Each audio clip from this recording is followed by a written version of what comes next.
So then this is the state of detachment or withdrawal.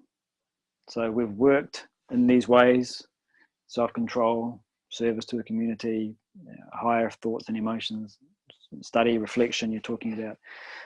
And what happens is that we start to gradually, by degrees, the desires and the attachments start to relinquish their hold on us. So we're gaining that freedom.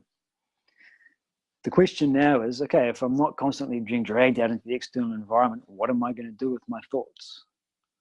What am I going to do with my attention? And this is where he talks about the internal sadhana. So he uses these three phrases here. Number 24. 24, yeah.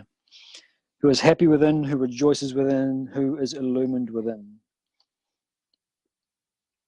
So what's happened is that the person's attention now is going towards the higher aspects of their own personality.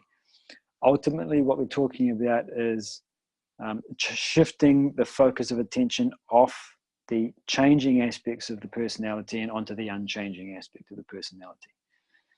So he's talking about reflection and contemplation and ultimately meditation upon one's own self. But that's an impossible task if we have not detached from, he gives three here: who's happy within, rejoices within, illumined within. Happy within means that they're no longer dependent upon physical experiences for their happiness. Rejoicing, they're no longer dependent upon emotional. And illumined, no longer dependent upon intellectual for their happiness. So he's talking about someone who no longer relies on these things, because there's a clear understanding of what they can provide and what their limitations are. That's it.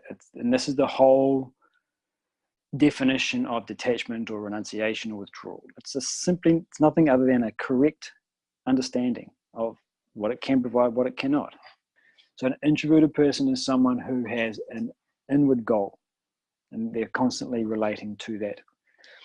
And that culminates in what he's talking about here. So a person is happy, rejoices, and illumined within. Physical, emotional, and intellectual experiences are now no longer the things that she strives for to gain a sense of satisfaction. Because there's a recognition, they have certain benefits, but they have certain limitations. There's only one thing that I can really pursue that is going to get me that satisfaction that I'm looking for. That's internal, it's within.